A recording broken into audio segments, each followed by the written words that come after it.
fokus baik-baik, ternyata kita patut bahagia. Di antara sekian banyak ayat Al-Quran, ada satu kalimat dalam Al-Quran yang mengabadikan hubungan haramain dengan Nusantara. Baik, jadi pertama hubungan, ada 3 nanti fase hubungan. 1, hubungan perdagangan masa sebelum Islam.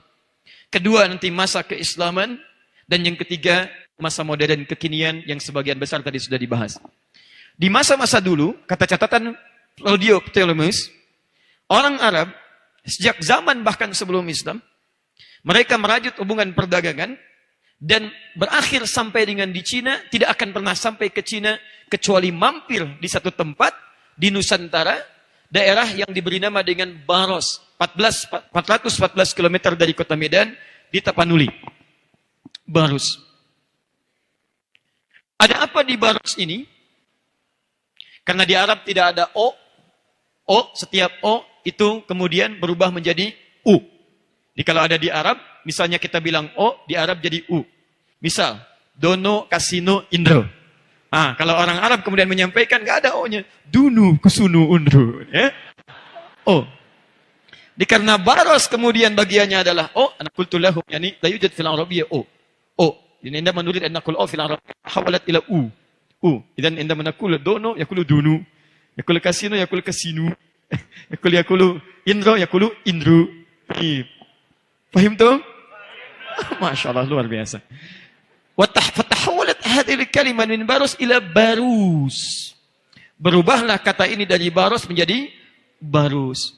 Apa yang penting di Barus ini sehingga singgah kemudian orang-orang Arab di sana, bertransaksi bisnis di sana, sampai nanti jadi kota pertama di Nusantara sebagai kota sejarah, kota tertua dan kota Arab pertama di Nusantara, sampai ada kemudian peninggalannya sampai dengan kini. Ternyata Barus dikenal dengan satu-satunya pada saat itu pusat di dunia yang memproduksi kapur.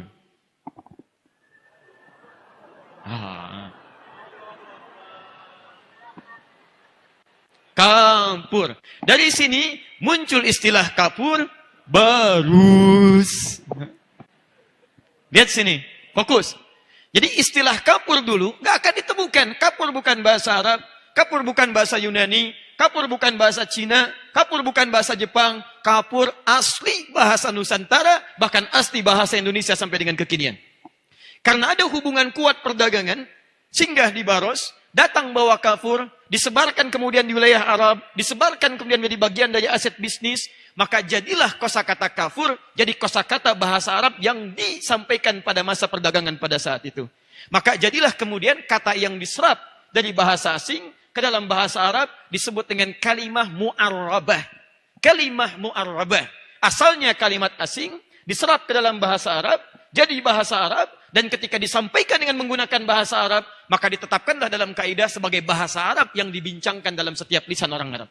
Maka jadilah kapur menjadi bahasa Arab utama pada masa itu dengan tulisan kafura. Masya Allah. Kafura. Kafur. Nanti saya berikan berita gembira pada Anda sekalian. Nanti di akhir saya sampaikan. Saking bagusnya hubungan, datangnya hubungan perdagangan tadi, berpengaruh pada bahasa, berpengaruh pada hubungan, sampai nanti banyak kosakata bahasa Arab, itu nanti akan ditemukan dalam bahasa kita di bahasa Indonesia. Bahkan menurut penelitian, dari hubungan ini nanti didapatkan 60% kosakata dari bahasa Indonesia, sangat mendapatkan nanti bagian-bagian pengaruh dari bahasa Arab, dan begitu sebaliknya. Contoh, maaf teman-teman sekalian, musyawarah dari bahasa Arab. Bab dari bahasa Arab. Anda nulis tesis, ada bab dari bahasa Arab. Apalagi misalnya, kopi dari bahasa Arab, kohwa. Apalagi misalnya, kursi dari bahasa Arab. Apalagi misalnya, zaman dari bahasa Arab. Bahkan ada juga kosakata bahasa Sunda dari bahasa Arab. Betong, batnun. Cek. Dari bahasa Arab. Silakan cek. Ya, punuk dari bahasa Arab. Banyak nanti kosakata yang bisa kita serap dari situ. Jadi sebetulnya kalau Anda ingin berusaha belajar bahasa Arab, itu akan lebih cepat bagus dibandingkan dengan negara-negara dan bangsa-bangsa yang lain. Dan gampang bahasa Arab. Saya pernah di Arab, anak-anak segini udah bisa bahasa Arab. Demi Allah saya katakan, betul. Anak kuntu lahum lugha arabiyyah sahla jiddan. Hatta indama zurtu fi Makkah al-Mukarramah, ana kuntu hunak fi 2010, يعني بسهولة اللغة العربية الأطفال العربية هنا يعني ما أستطيع أن أتكلم اللغة العربية. Senyum dia. Alhamdulillah. Kembali ke sini. Balik ke sini. Jadi ini asalnya lughah Indonesia, lughah Nusantarawi ya. Fa asbahat lughah mu'arrabah, fa asbahat lughah Arabiyyah. Fa hina istafa Allah Rabbuna sallallahu alaihi wasallam khatamal anbiya'i wa rusul.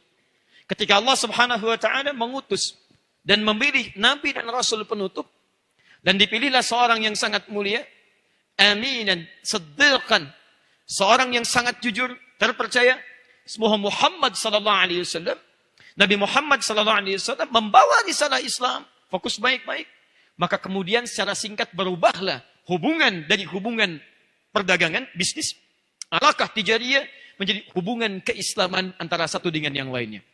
Yang paling menarik, ketika hubungan bisnis ini diterangkan di Quran, hubungan keislaman ini muncul disampaikan lewat ayat-ayat Quran melalui lisan Nabi Muhammad SAW. Yang paling menarik, fokus baik-baik, ternyata kita patut bahagia. Di antara sekian banyak ayat Al-Quran, ada satu kalimat dalam Al-Quran yang mengabadikan hubungan haramain dengan Nusantara. Yang mengabadikan hubungan bangsa Arab terdahulu dengan Nusantara. Yang mengabadikan orang-orang Islam dan kehidupan masa lalu dengan kehidupan sekarang. Apa kalimatnya? Quran surah ke-76 ayat yang kelima.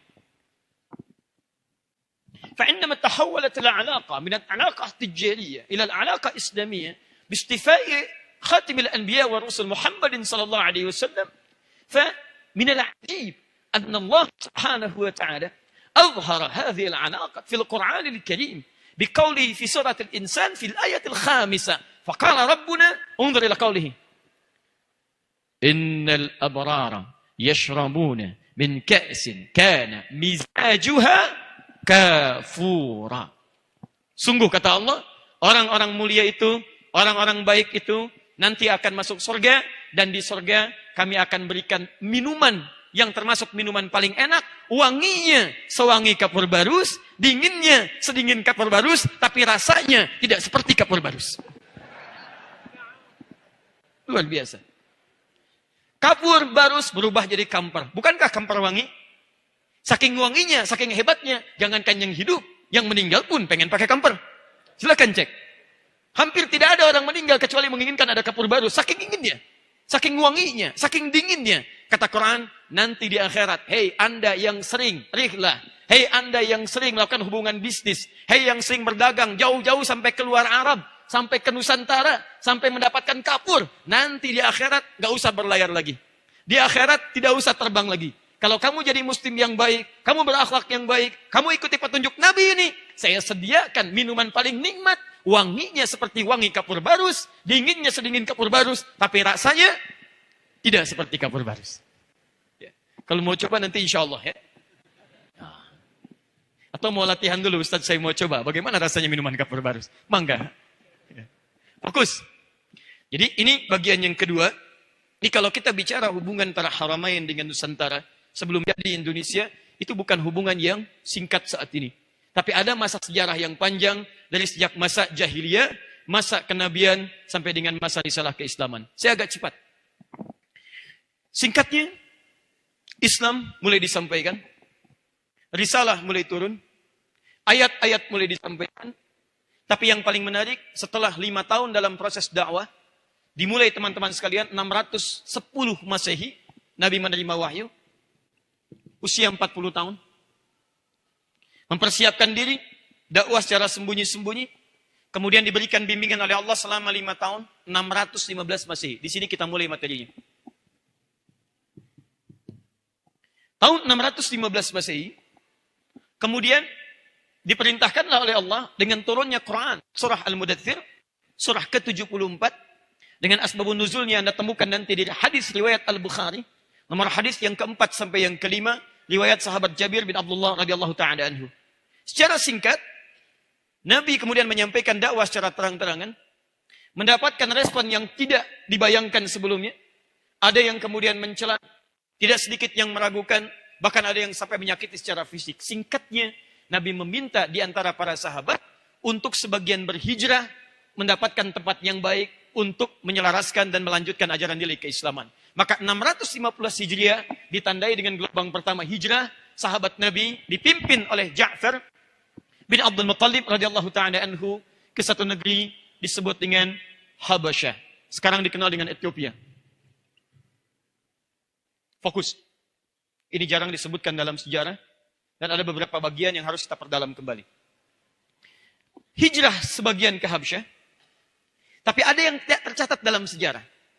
Dalam ekspedisi hijrah itu, tiba-tiba setelah sampai di sana, diterima oleh Raja Najasyi, dan kemudian di akhir fatrah masuk Islam, yang paling menarik adalah ekspedisi diadakan pada saat itu, dari Ethiopia, dari Habasyah ke arah negeri Cina.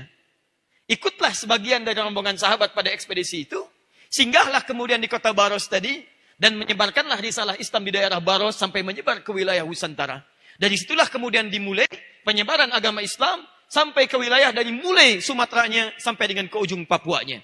Sampai menyebar ada Malaysianya, Filipina bagian selatannya, Thailand bagian selatannya, ada Brunei Darussalamnya, ada Rakhine dengan suku Rakhine-nya.